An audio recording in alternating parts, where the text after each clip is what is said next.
Assalamualaikum warahmatullahi wabarakatuh. Bismillah walhamdulillah. Tsumma salatu wassalamu ala rasulillah habibina wa qudwatina Muhammad ibn Abdillah wa ala alihi wa ashabihi wa mawalah wa man tabi'alah ila yaumil qiyamah wa ba'dah. Kaum muslimin muslimat yang dirahmati Allah, satu pertanyaan klasik yang selalu dan terus ditanyakan jelang Idul Adha. Sebetulnya pertanyaan ini juga selalu dipaparkan dan diuraikan oleh guru-guru kita. Bahkan sudah seliweran di media sosial. Pertanyaan apa? Tentang hukum memotong kuku atau rambut bagi orang yang hendak berkorban. Bagaimana? Nah, kali ini saya ingin mengajak kita semuanya untuk urut memahaminya. Agar supaya kokoh jawaban yang kita terima nantinya. Insya Allah. Nabi SAW bersabda dalam riwayat Imam Muslim, "Idza dakhalatil asyru," jika sudah masuk 10 hari pertama bulan Dzulhijjah, wa arada ahadukum, dan kalian menghendaki ayyudhiya, untuk berkorban, fala yamassa, maka jangan menyentuh, artinya jangan dipotong, min sya'rihi, rambutnya, syai'an sedikit pun jangan.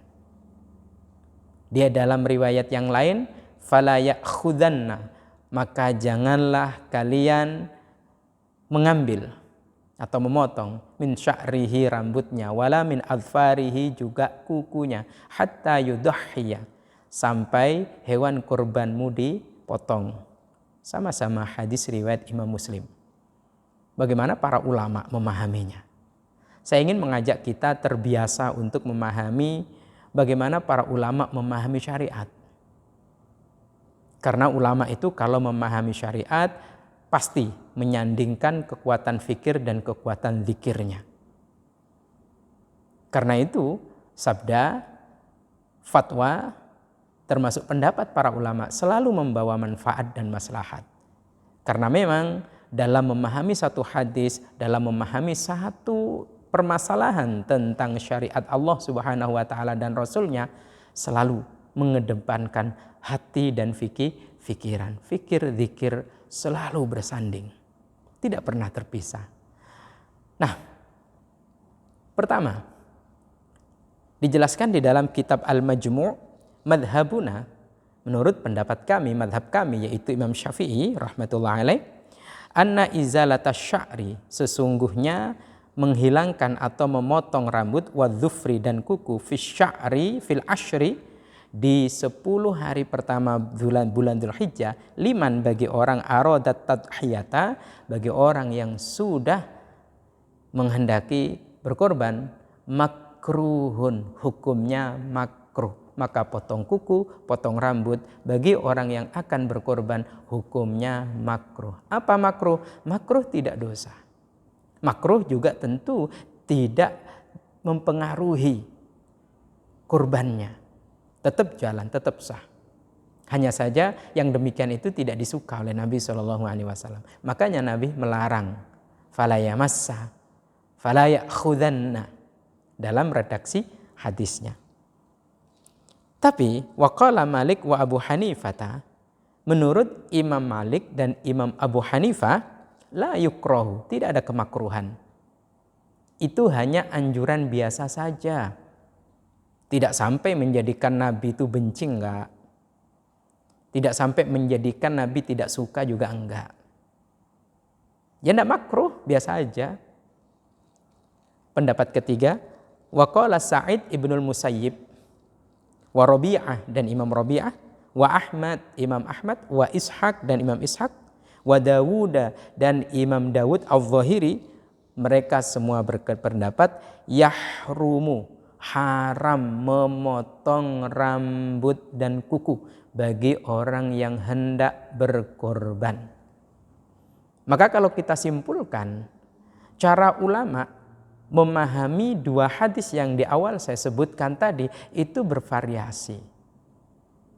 Ada yang mengambil sisi tekstual hadis seperti Imam Sa'id ibnul Musayyib, ya, Rabi'ah, Imam Ahmad, Imam Ishaq, dan Imam Abu Dawud.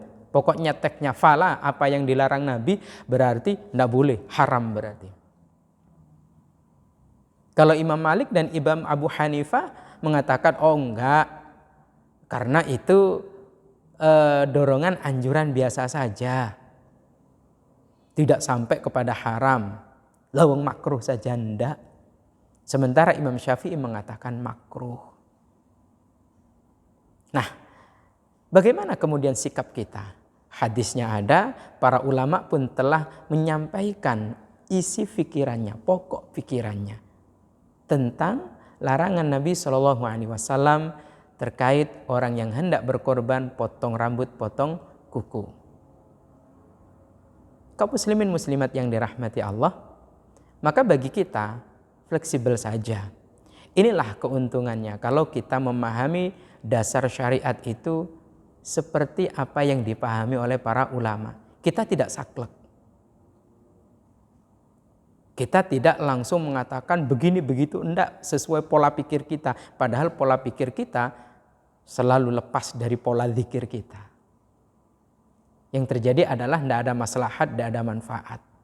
Yang ada adalah emosi nantinya. Nah, bagi kita tinggal milih.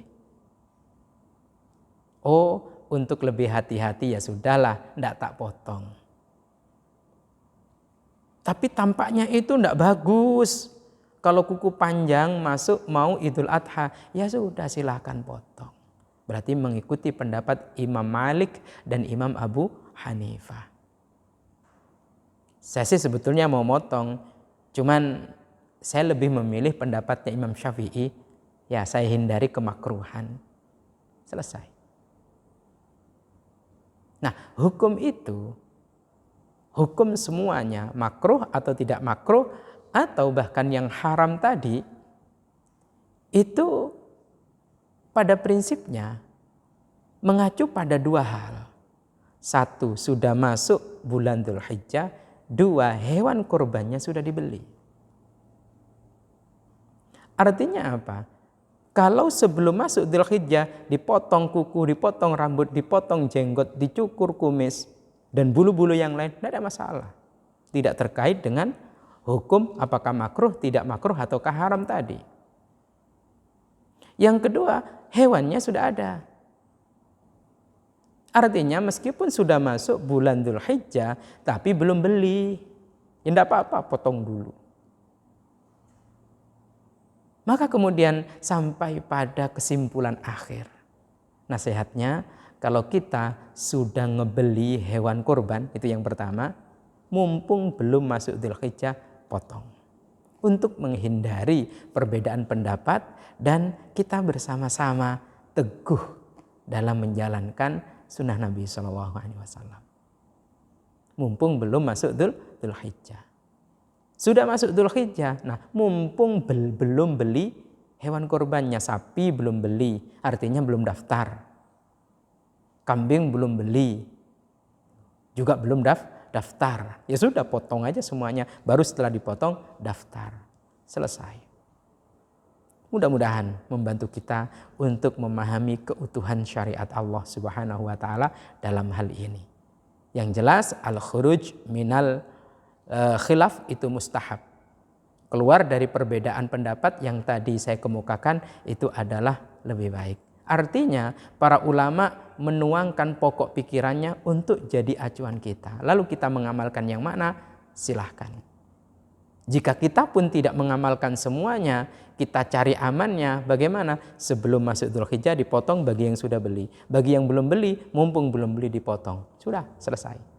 Semoga Allah Subhanahu wa taala meridhai kita dan mengutuhkan keutamaan-keutamaan yang tersedia dalam amalan-amalan soleh tersebut. Amin. Allahumma amin. Wallahu a'lam bishawab. Assalamualaikum warahmatullahi wabarakatuh.